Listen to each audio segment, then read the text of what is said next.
todos aquí presentes por la invitación. Voy a intentar, de alguna forma, resumir lo que es nuestra visión no solamente de algunos aspectos técnicos que hablaremos al final de la charla, de algunos trucos que ya los que me conocéis sabéis que me gusta pues, compartir errores y de alguna forma pues, intentar transmitiros algo de la experiencia, pero sobre todo ver un poco cuándo operamos los miomas y qué papel tiene realmente la cirugía en los miomas en pacientes infértiles. Intentaremos dar unas nociones generales, voy a ajustarme bien al tiempo, hablar realmente de cómo repercuten los miomas en la gestación espontánea y en las técnicas de reproducción asistida, un par de diapositivas sobre la adenomiosis, que es una entidad muy importante y que hay que reconocer, sobre todo si vamos a entrar en cirugía de miomas, y luego ver de forma clara qué nos dicen las guías sobre cuándo tenemos que operar los miomas para luego acabar un poco con aspectos de preoperatorio y abordaje quirúrgico en miomectomía. Bueno, todos conocemos un poco de qué problema estamos hablando. Es un problema de alta prevalencia, es un problema que tenemos unos factores predisponentes bastante claros y que tenemos que tener en cuenta que en el contexto de la infertilidad puede presentarse en hasta 1 de cada 10 mujeres, pero es un factor que no hay que analizar de forma aislada, hay que analizarlo en el contexto de la paciente, en el contexto de la pareja, y hay que hacer una toma de decisiones no basada en la presencia, ausencia o topografía de un mioma o en los síntomas, sino también en cómo repercute a la paciente y el contexto de esterilidad. No entraré tampoco en los mecanismos, hay múltiples mecanismos por los que de forma lógica la presencia de una tumoración sólida en diferentes topografías del útero puede interferir de forma mecánica o por diferentes modificaciones del estatus inflamatorio a nivel uterino, y es lógico pensar que esto puede alterar no solamente la gestación espontánea, sino la gestación tras técnicas de reproducción asistida. Insistiré mucho en que una cosa es que los miomas alteren la capacidad fértil y diferente es que en la enucleación quirúrgica de estos miomas nos mejore las tasas de embarazo, que es lo que realmente tenemos que poder aportar en pacientes cuando la indicación es la esterilidad. Hay diversos sistemas de clasificación, son clasificaciones topográficas, ya la clasificación de la FIGO la conocemos todos. Los miomas 2-5, que muchas veces son miomas combinados con componente intramural, en componente intracavitario y componente subseroso, son los que en ocasiones pues tenemos un poco más de dificultad en la toma de decisiones, y tenemos la clasificación de Banstetter, que es la de la Bastida, son clasificaciones clásicas también de aquellos miomas submucosos. Yo me voy a detener un poco más en este sistema de clasificación denominado W, de size, tamaño, topografía, extensión de la base, penetración, afectación de la pared lateral, y esto es un sistema que lo que nos viene a decir es cómo de complejo va a ser la nucleación de los miomas submucosos. Es interesante porque de pasar de solamente decir mioma tipo 0, 1, 2 y en función de la profundidad dentro de la pared abdominal prever una capacidad de resección completa histeroscópica, pasamos a tener en cuenta otros aspectos importantes como puede ser la localización, la topografía alta, media, baja, que es muy importante también en el abordaje laparoscópico, como ahora veremos, y la extensión de la base. Bueno, yo invito también a hacer este tipo de reflexión cuando hacemos un abordaje histeroscópico, porque nos puede ayudar a esa toma de decisiones que veíamos antes en la cirugía en directo, de si vamos a utilizar una radiofrecuencia, vamos a utilizar una enucleación del mioma. Bueno, como decía, los miomas sí que sabemos que reducen significativamente la posibilidad de gestación espontánea, prácticamente la reducen pues, de un 25 o un 11% en este estudio, que es uno de los pocos que hay prospectivos observacionales, pero como decía, tanto es más frecuente encontrar fibromas en las mujeres que tienen esterilidad como al revés, las pacientes con fibromas tienen más posibilidad de tener esterilidad o infertilidad.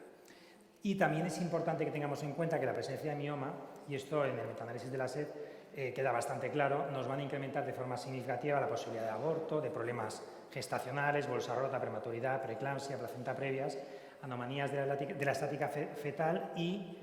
problemas durante el parto y el posparto. Y estas son cosas que hay que conocer, hay que saber, porque la indicación quirúrgica no va solamente en un contexto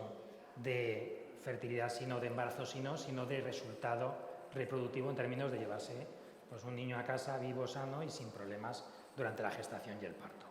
Insisto, no voy a entrar en detalles porque creo que igual así tenemos un poco más de tiempo para la discusión hablar de algunas cosas. Cuando hablamos de técnicas de reproducción asistida, es importante que sepamos que los miomas van a influir negativamente en diferentes aspectos. En este metaanálisis, considerando diferentes trabajos, con diferente casuística y diferente tiempo de seguimiento, nos confirman cosas que parecen lógicas de la comprensión de la fisiopatología de los miomas, y es que pueden interferir en la implantación embrionaria, en la gestación clínica, en el aborto y en el parto nacido vivo. Insisto, va a depender de la topografía, y luego una cosa diferente es que quitando estos miomas vaya a mejorar y vaya a corregir este problema en términos de técnicas de reproducción asistida. Cuando analizamos topográficamente, insisto, no voy a entrar en detalles, lo vemos aquí, diferentes trabajos, diferentes riesgos relativos, pero prácticamente todos coinciden en que son los miomas submucosos y los miomas intramurales los que realmente tienen repercusión en estos aspectos desde el punto de vista de técnicas de reproducción asistida, y los subserosos no tienen una implicación directa en estos términos. Es por tanto que la guía de la SEF, y de forma general, pues vemos que es importante esto que vemos de los metaanálisis, transmitirlo bien a las pacientes y decirles claramente que sí, que si su mioma es intramural o es submucoso vamos a tener menos eficacia, peor resultado de la técnica de reproducción asistida. Sabemos que además esos miomas pueden incrementar el riesgo de aborto. Parece que los subserosos no van a influir de ninguna de las maneras, y que bueno, hay que saber un poco la topografía, la localización, y a mayor tamaño y más número de miomas tendremos más problemas en el parto y en el posparto, como veíamos. Desde el punto de vista de los submucosos y los intramurales, pues bueno, parece ser que la deformación de la cavidad endometrial, que es uno de los aspectos que hemos analizado desde hace tiempo, pues es un factor realmente importante, y aquellos miomas en los que se deforma la cavidad de forma significativa, sobre todo miomas de un tamaño significativo, como ahora veremos en las guías, pues son los que se podrían beneficiar mejor o de forma más intensa a un tratamiento quirúrgico. ¿Qué pasa con los miomas que no deforman la cavidad y que pueden ser un tamaño significativo? Pues bueno, aquí hay un poco de controversia en la literatura. Cuando analizamos lo que he publicado hasta la fecha, pues veamos, la mayoría de metaanálisis sí que parece que tenga una influencia. Por ejemplo, en la implantación embrionaria en 2 parece que disminuye y en 4 no, pero sin embargo en la gestación clínica o en otros parámetros parece, o por ejemplo lo que realmente nos interesa, que es parto recién nacido vivo, parece que la mayoría de los metaanálisis, en 8, disminuiría de forma leve y moderada este resultado en términos reproductivos. Es por tanto que podríamos decir que, bueno, cuando de forma clara, cuando hay miomas intramurales que no deforman o desplazan la cavidad, puede reducirse los resultados de la técnica de reproducción asistida en términos de gestación clínica, nacido vivo. Es importante informarles que sobre todo los miomas van a tener más repercusión cuando desplazan la cavidad, y cuando no desplazan la cavidad hay algo más de controversia en que estos miomas puedan interferir, y desde luego cuando son miomas subserosos no sería así. De forma poco gráfica, y el metaanálisis de la SEF es bastante demostrativo porque, bueno, no voy a entrar en todos los detalles, pero sí que vemos por topografía, en rojo es lo que realmente hay evidencia de, pues, en qué empeora de resultados reproductivos. Y entonces, pues, nos vamos a la guía, pues, intramurales y submucosos, menos frecuencia de implantación embrionaria, gestación clínica, nacido vivo, cuando son deformantes más claramente problemas a nivel de los resultados reproductivos, y cuando son de un tamaño mayor de 5 centímetros o de un volumen mayor de 200 centímetros cúbicos, parece que además vamos a tener más problemas durante el embarazo y en el parto y en el puerperio, igual que cuando hay múltiples miomas. Bueno, estos son, en líneas generales, información que nosotros, como cirujanos o como médicos que estamos en el entorno de medicina reproductiva, debemos conocer para transmitir de forma clara a las pacientes. Es importante también saber que vamos a tener una entidad, sobre todo en pacientes de más edad, que se nos va a mezclar con los miomas, y es una entidad que va a suponer un problema muy importante en términos de síntomas y en términos de capacidad quirúrgica de hacer una cirugía adecuada y de una nucleación adecuada de los miomas, y es la adenomiosis focal. La difusa es más fácil de identificar y podemos hablar de tratamientos médicos, pre, post, FI, pero como mi tema es la miomectomía desde el punto de vista quirúrgico en esterilidad, yo planteo solamente esta diapositiva, y realmente lo que viene a decir es que sí, que cuando analizamos tenemos peores resultados neonatales, peores resultados en términos de embarazo, problemas durante el parto, sobre todo, además de la adenomiosis difusa puede incrementar el riesgo de ruptura, pero no hay consenso con respecto a la indicación quirúrgica, con lo cual al final lo que los metaanálisis nos dicen es que analicemos el caso y caso a caso decidamos. Pero yo voy a insistir un poquito más en nuestra capacidad diagnóstica de adenomiosis, porque va a ser vital. No confundir un adenomioma, una adenomiosis focal, con un mioma y entrar en quirófano en esas condiciones. Vamos a las guías. Pues tenemos varias guías que nos hablan del manejo de miomas en infertilidad y todas dan unas recomendaciones muy genéricas. No vamos a ponerlas de forma un poco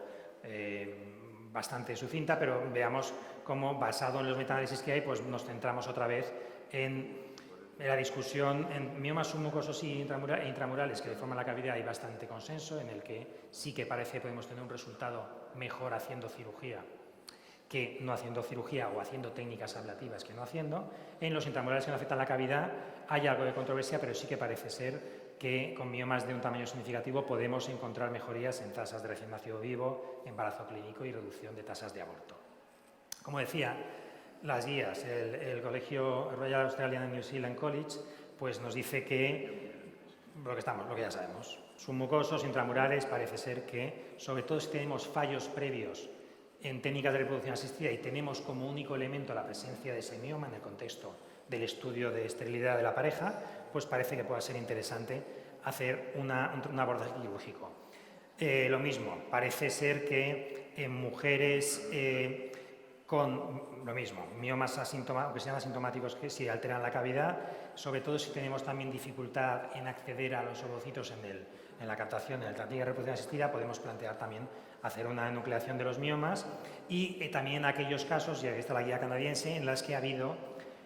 un problema en el embarazo previo, insistiendo sobre la necesidad de hacer un control muy específico y muy estricto durante el embarazo en presencia de miomas.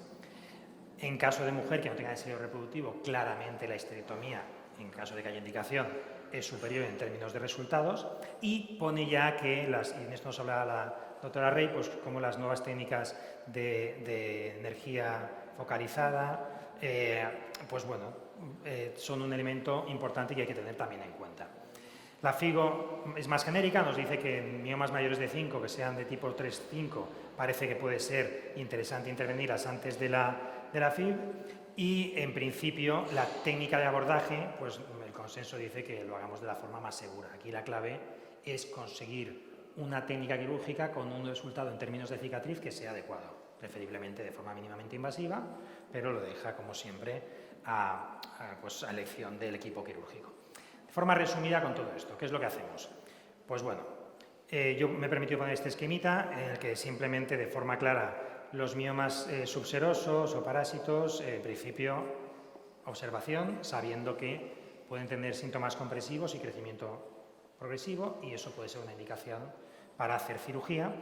Los miomas 0,2, en principio, los que sean de un tamaño accesible a una resección en un tiempo, sería para hacer una resección histeroscópica. Los miomas tipo 0,2 de más de 3 centímetros podría hacerse un tratamiento previo con análogos, con acetato bilipristal para reducirlos y hacerlo en un tiempo o hacerlo en 2. Identifiquemos bien los casos de adenomiosis y ahí tenemos la opción de análogos de la GNRH, que es un tema aparte, el tema de mejoría de tasas de Phi con análogos. Y en los 2,5, pues si deforman la cavidad son miomas de un tamaño significativo y diríamos un abordaje quirúrgico, y en aquellos que no deforman la cavidad, pues es donde luego la doctora Rey nos aclarará un poquito ahí el papel de la radiofrecuencia, y entre observación, laparoscopia y radiofrecuencia es donde nos movemos en términos de también cómo está la paciente, síntomas y calidad de vida con estos miomas, que son los que realmente plantean un poquito más de dudas. Vamos a hablar un poco bueno, hemos tomado la decisión en base a esta información que tenemos, hemos hablado a la paciente, le hemos explicado bien su mioma, dónde está y qué problemas se está causando y lo que esperamos de hacer un abordaje quirúrgico, y vamos a intentar entrar en quirófano cuando hemos hecho la indicación de la mejor forma posible y sabiendo perfectamente bueno, dónde nos vamos a meter. Lo primero, como vemos aquí, es tener, no sé si correrá el vídeo, sí, tener bien claro un poco qué pelvis nos vamos a encontrar. Aquí el signo de deslizamiento es un signo que utilizamos con mucha frecuencia en cirugía de endometriosis, es muy fácil de entrenarse y verlo, nos va a dar información sobre si nos vamos a encontrar una pelvis bloqueada, un útero móvil o no. Y siempre tenemos en la cabeza las posibles complicaciones, y hablando del sarcoma uterino riesgo, ahora hablaremos de algunas cosas que podemos hacer quirúrgicamente, pero básicamente la historia clínica en aquellas pacientes de edad por encima de 40-45 años que se plantean una miomectomía, hay que tener claro que no tengan factores de riesgo a nivel familiar, antecedentes de radioterapia, utilización de citostáticos en neoplasias previas. Podemos hacer también algunas valoraciones, como puede ser la LDH, la enzima 3 y la resonancia en algunos de los casos, y utilizar el Doppler. Pero bueno, si yo preguntara aquí de estas imágenes cuál corresponde a cada uno de los diagnósticos, pues bueno, la verdad es que es un poco difícil saberlo, aunque sepamos mucho de ecografía. En ocasiones tenemos patrones centrales con flujos de bajo riesgo, de baja resistencia en la zona central del mioma, y no es tan fácil muchas veces. Con lo cual, la clave aquí no es si voy a hacerlo abierto o lo voy a hacer laparoscópico. La clave aquí es que tengo que intentar detectar por la historia y por la imagen aquellos casos de riesgo, y en esos casos no indicar una miomectomía, porque desde el punto de vista oncológico no nos podemos permitir este tipo de fallos. ¿Qué es lo que es también muy importante también por frecuencia? Que nos pase esto, pues que pensemos que vamos a entrar en un mioma y que realmente estemos en un adenomioma, como vemos, donde no hay plano. Ahora hablaremos de algunos trucos en cirugía, pero es por ello que realmente ecográficamente hay que entrenarse un poco. El tratamiento previo con ulipristal modifica un poco también la ecografía de los miomas, pero yo lo que quiero es, sobre todo, intentar tener claro si voy a ser capaz no solamente de quitarlo completamente, sino saber cuáles van a ser mis limitaciones. Y mis limitaciones van cambiando con el tiempo. Cuando empiezas con mínima invasión, pues aquí te vas a las publicaciones y tienes un montón de factores que incrementan el riesgo de conversión laparotómica. Tamaño, localización, es importante saber si es un útero que se mueve, si es un mioma que está más en tercio inferior, más en tercio superior, la relación con los vasos uterinos. Pero bueno, yo lo que intento es de alguna forma ir aprendiendo e intentar saber unos factores que me van a incrementar a mí el riesgo de laparoconversión. Es por ello que este estudio Doppler, sobre todo en miomas mal definidos, que presentan este tipo de características como un sombreado, un abanico, con flujo translesional, es donde yo puedo tener, además en contexto de pacientes que muchas veces presentan no solo alteraciones hemorrágicas sino dolor, una sospecha de que sea una adenomiosis, y en este caso pues replantearme un poco si realmente se va a beneficiar de la miomectomía, porque realmente yo lo que quiero con la miomectomía es quitar el elemento que está alterando la pared abdominal o la cavidad uterina, pero conseguir una cicatriz uterina en condiciones para que el embarazo se desarrolle con normalidad. Y en ocasiones, en el contexto del adenomioma, no se puede conseguir y es mejor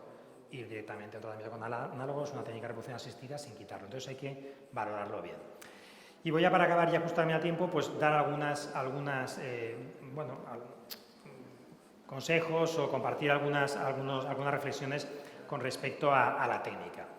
Primero, cuando vamos a abordar un mioma y las indicaciones somos restrictivos y muchas veces entramos en pacientes con miomectomías múltiples, miomas de más tamaño, nos podemos plantear qué técnicas podemos hacer para el control de la hemorragia, que es interesante. Entonces, de las que tenemos ahí, un poco lanzado al aire, pensemos cada uno cuáles pensamos que son útiles. Pues bueno, realmente cuando vas a estudiar la literatura, si te das cuenta, hay muchas que pensamos que son de gran utilidad, pero realmente el misoprostol vaginal, 400 miligramos 3 horas antes de la cirugía, que es algo muy sencillo de hacer, y la vasopresina, que habitualmente no la tenemos autorizada aquí en España, utilizamos adrenalina, que tiene menos efecto a nivel de prevención de hemorragia y peor efecto cardiovascular, son los que podríamos responder que tienen mayor eficacia. De todas formas, cuando vamos a ver qué nos dice, veis aquí la forma de introducirlo, el agente vasoconstrictor, en este caso, dentro del mioma, pues es como vemos aquí, se puede utilizar una aguja de punción de FI, se puede utilizar una cánula endoscópica con una aguja en punta, solemos marcar un poco la línea donde vamos a infiltrar y nos metemos intralesional y en superficie. Recordemos que el core del mioma es bastante hipovascular y se concentran los vasos en superficie, y esto pues, nos permite un extra en ventajas de control de hemostasia. Como decía, calidad moderada para misoprostol, para vasopresina, y para los demás, bueno, la oxitocina no sirve, más que por el efecto, como se pone, suero fisiológico, y realmente lo que tenemos que saber es que una sutura rápida y en condiciones es lo que nos va a conseguir una hemostasia, digamos, más eficaz. Es importante saber que la denominada pseudocápsula del mioma realmente es un componente del miometrio. Es un miometrio que tiene una reacción más fibrosa, y hay de alguna forma que intentar dejar la pseudocápsula, y estoy en los trabajos de microscopía electrónica, tampoco voy a entrar, pero que nos dicen que el verdadero límite del mioma está por debajo de esa pseudocápsula, y esto cuando vamos a hacer una una miomectomía, no sé si se ve bien por la luz, pero bueno, igual, sí, no, es luz de fuera. Bien, de todas formas, intentamos utilizar una energía monopolar en corte puro que nos permita ver bien las capas. Aquí vemos que hemos infiltrado previamente, en este caso con adrenalina, que es lo que teníamos, y estamos poco a poco entrando, vemos esas fibras que realmente son de miometrio, y hay que intentar llegar al plano propio del mioma dejando esta pseudocápsula lateralmente. Hay que intentar además hacer la incisión necesaria, no hacerla excesivamente grande, porque si la moldamos la longitud de la incisión al tamaño del mioma, va a comprimir también las paredes y va a conseguir un efecto hemostático por compresión. Y además vamos a reducir la posibilidad de adherencia después, y vemos como aquí, ya con un elemento de tracción central y un elemento de separación del miometrio lateral, pues vamos haciendo la nucleación del mioma. Vemos aquí en este vídeo cómo podemos también apoyar nuestras maniobras de control de hemorragia con vasoconstrictores con maniobras de control mecánico. En los miomas podemos ir a identificar los vasos uterinos en el origen. Es una técnica que para miometomía es algo más difícil que para histerectomía, porque hacemos una apertura en la parte posterior del ligamento ancho y hacemos una apertura mínima. No queremos que haya adherencias a nivel de trompas, entonces hay que ir a buscar como referencia al uréter, como referencia a la arteria umbilical. Podemos completar este clipaje con un clipaje a nivel del infundíbulo pélvico, y en combinación clipaje, para casos, no lo hacemos sistemáticamente, pero para casos complejos se puede hacer, clipamos bilateralmente las uterinas, clipamos bilateralmente el útero ovárico o los infundíbulo-pélvicos, y entramos a un útero que tiene vascularizado 70% de su volumen de sangre, que no hay ningún problema en términos de isquemia, porque es un órgano muy vascularizado, llega a través de los vasos vaginales, y de alguna forma pues vamos a poder ser más seguros en hacer esta nucleación. Entonces, si yo preguntara, por ejemplo, este es un mioma que operé, ya hablando del tiempo, me gusta ese vídeo porque es el primero que me grabaron en alta definición en Buenos Aires, año 2010. Y tenemos que decidir cómo hacemos la incisión. Pues, ¿cómo la hacemos? ¿Vertical? ¿La hacemos horizontal? ¿La hacemos diagonal? Bueno, forma de Z, esta es la única que no hay que hacer, pero todas las demás son válidas. Al final lo que queremos es tener una sutura eficaz y pensar en cómo vamos a hacer la sutura con nuestras pinzas para conseguir una sutura por planos adecuada. Es verdad que hay que tener en cuenta algunas cosas, y por ejemplo intentamos tener en cuenta, si hablamos desde el punto de vista de musculatura, que la distribución de la musculatura uterina es, como vemos aquí, horizontal en el segmento y circunferencial a través de las trompas. Sin embargo, si vamos a la vascularización viene en horizontal, con lo cual las incisiones verticales, como lógica, van a tener algo más de sangrado. Pero no tengamos duda en hacerlas vertical, y vemos que es un mioma posterior, ahí la hacemos vertical porque mi sutura desde el puerto suprapúbico para este mioma posterior es mucho más fácil haciendo una incisión vertical, con lo cual no hay problema. Si vamos a la literatura, pues sí, vemos el clavajo clásico de Morita y compañía, pues que nos decía que teníamos más sangrado en incisiones verticales que transversales. Bueno, tenemos que tener un buen elemento de tracción. ¿Qué tipo de pinza gastaríamos? Pues bueno, habitualmente utilizamos tenáculos tipo Pocci de 10 milímetros con trocar suprapúbico, porque son potentes, permiten una buena tracción, y este menos porque tiene menos capacidad de tracción, y si vamos a utilizar uno de 5 milímetros, el de abajo. Y esto, pues bueno, tampoco voy a entrar en detalle, pero hay estudios de biomecánica que nos dicen que o bien el tenáculo o bien el tipo A que veis ahí a la izquierda es el que más capacidad de tracción tiene si voy a utilizar uno de 5 milímetros. Veis aquí como esta tracción con el suprapúbico, con un elemento de 10 milímetros, nos permite hacer una nucleación buena de miomas grandes. Veamos que es muy importante cuando estoy haciendo una nucleación, y lo veremos aquí en este vídeo, controlar la cavidad endometrial. Vemos aquí que tenemos la cavidad endometrial llena con un poquito de azul de metileno, lo vemos abajo a la izquierda, y esto me permite, con esta tracción, ir separando poco a poco, y en la medida de lo posible hay que evitar entradas en la cavidad endometrial, y por lo menos si entramos que lo tengamos bien advertido donde hemos entrado, la extensión, para poder suturar en condiciones sin incluir la cavidad y haciendo un control histeroscópico posteriormente.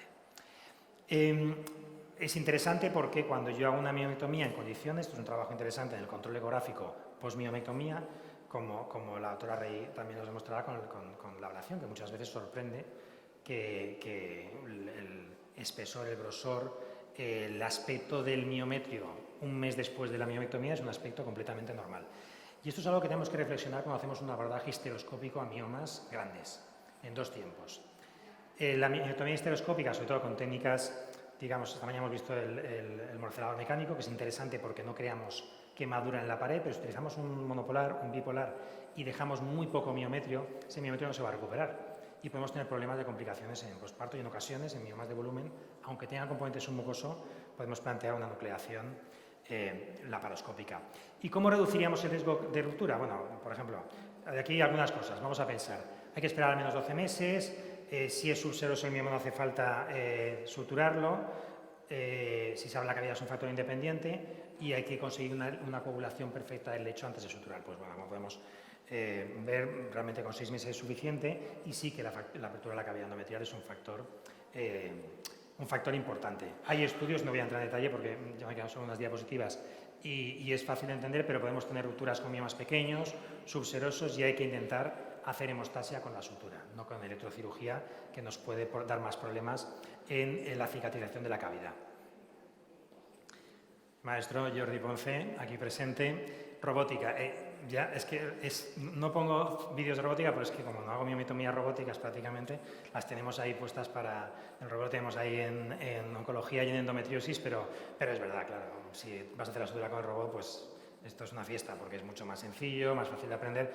El robot realmente te cambia la vida en tu curva de aprendizaje, sobre todo el que está... se acorta mucho, lo que a mí me ha costado muchos años aprender y hacerlo con una técnica adecuada, con el robot realmente te permite, hacemos esta sutura invaginante, introflectente que se llama, que nos permite en 2 pases invertir bien los bordes del mioma y realmente pues intentar exponer el mínimo posible de miometrio a la cavidad. ¿Veis la precisión? La verdad es que bueno, es buena, podemos... elegir el tipo de técnica. Habitualmente el plano profundo en cirugía laparoscópica lo hacemos con sutura extracorpórea o sutura barbada, que aproxima bien los bordes, y el plano superficial lo solemos hacer con este tipo de sutura invaginante, que como vemos aquí en el robot, pues realmente nos permite, bueno, de forma muy precisa, sin ningún tipo de temblor, pues hacer como hacemos en cirugía abierta. Nos colocamos el hilo con tranquilidad y hacemos nuestra sutura intracorpórea realmente sencillo y sin ningún problema. Al final hay que hacer tantas capas como sea necesario y utilizar tantos puntos como sea necesario para no dejar espacios muertos. La serosa la podemos reparar también con sutura barbada.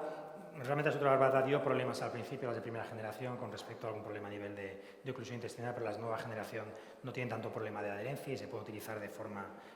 también invaginante, como vemos aquí. Y, como decíamos, la reparación miometrial habitualmente con sutura extracorpórea. Voy a saltarlo para que no pasarme de tiempo. Y ya para acabar, pues una vez tenemos el mioma fuera hay que sacarlo. ¿Y cómo lo sacamos? Pues así como lo sacábamos antes. Hacíamos una morcelación, en este caso, abajo a la izquierda es una histerectomía, pero nos vale, podemos hacer una morcelación con bisturí frío, con morcelador de forma no estanca. Esto desde 2014 ya lo hemos dejado de hacer. Y claro, ¿qué problemas podemos tener? Pues realmente todos estos. El sarcoma es muy improbable en el contexto, por debajo de 40 años prácticamente cero. El 1/1500 de la FDA, cuando hacemos estratificación por edad y por factores de riesgo, podemos estar con mucha tranquilidad. Ahora bien, hay que identificar a estas pacientes. Podemos tener miomas atípico, podemos tener leiomyomatosis intraperitoneal y podemos tener también leiomyomatosis intravascular. Dejo aquí la guía que hicimos de la SEGO, del sarcoma, donde nos extendemos un poquito más en cómo identificar estos casos de un poco más de riesgo, qué podemos hacer preoperatoriamente desde el punto de vista de imagen y desde el punto de vista de historia clínica. Y bueno, presento este caso que es interesante, una paciente, pues bueno, nos puede pasar. Esta es una paciente que tuvo una miometomía, un mioma 8 centímetros. Suelen ser miomas con una morcelación no estanca que luego nos pueden dar, bueno, aquí en este caso aparecieron múltiples miomas, parásitos que fueron creciendo sin infiltración clara de los vasos, pero que parecía que había una diseminación con afectación intestinal y aquí pues veréis un poco, empezamos con tratamiento médico, no respondió y esta es un poco la imagen que podemos encontrarnos de miomas parásitos, como veis ahí, distribuidos por todo el abdomen, sobre todo se adhieren a estructuras de intestino y muchas veces requieren, en este caso requiere una doble resección intestinal junto a una miomectomía múltiple. Este es un caso también interesante donde nos remitieron a la paciente para un tratamiento por una leiomyomatosis intravascular, un crecimiento de un mioma posmiomectomía por la vena gonadal derecha que hemos visto ahí. Ahí estamos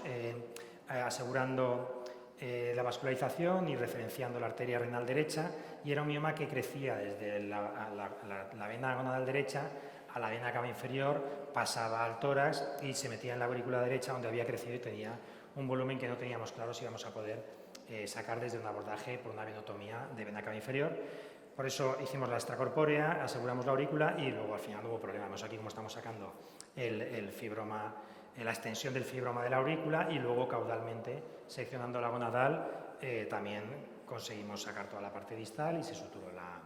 la cava. Puede pasar esto, es infrecuente, pero son cosas que podemos identificar y no hay que tampoco pensar que esto es ninguna patología tumoral maligna, pero en este caso se hizo por prevención. Pero sí que nos podemos encontrar con este caso de un sarcoma. Entonces simplemente lo dejo como reflexión, pero no por asustar, sino por tener un poco en mente que preguntar a la paciente, ver la historia clínica, conocer la edad, valorar ecográficamente y complementar con resonancia o con algunos marcadores nos puede ser útil en algunos casos.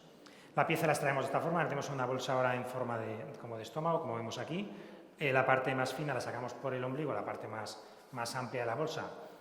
después de haber metido el mioma, la sacamos por el trocar suprapúbico, y entonces hacemos una laparoscopia dentro de la bolsa, incrementando la presión al máximo, porque ya estamos dentro de la bolsa, y acordarse luego de volverla a la presión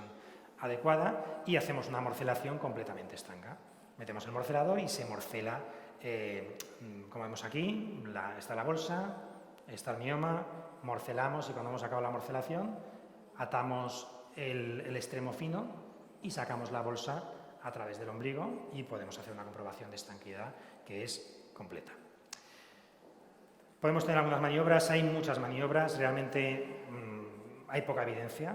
solo tenemos evidencia sobre algunas de ellas, como la membrana de colágeno, con polietilenglicol y la celulosa oxidada regenerada. Realmente lo importante es tener una buena sutura, no dejar espacios muertos. Podemos hacer este tipo de prevención, que es la que hacemos. Habitualmente es interesante separar la sutura de la subserosa de la cavidad abdominal, para evitar que haya adherencias. Aquí utilizamos la nitrocelulosa, pero podéis utilizar cualquier elemento. Aquí estamos utilizando un elemento que tiene fibrinógeno y trombina, y lo hacemos justo después de haber quitado ese clip, como vemos en la parte final, para tapar un poco ese peritoneo y que haya menos problemas. Y recordemos finalmente suturar la fascia para evitar este problema de incarceración de asa intestinal. Cualquier puerto de más de 5 milímetros por debajo del ombligo hay que cerrarlo, ¿vale?, para evitar ningún tipo de incarceración. Y ya para concluir, importante saber qué miomas y en qué situaciones y en qué condiciones repercuten en la fertilidad, saber si vamos a ser capaces de mejorar quirúrgicamente estos resultados con un abordaje quirúrgico, evaluar preoperatoriamente bien los miomas para intentar no confundir, sobre todo con la adenomiosis, y tener una prevención de qué problemas vamos a encontrar en la cirugía, y luego pues tener una técnica que nos permita hacer una reparación de la cicatriz con seguridad y de forma exactamente igual a como haríamos en cirugía abierta. Nada más invitaros a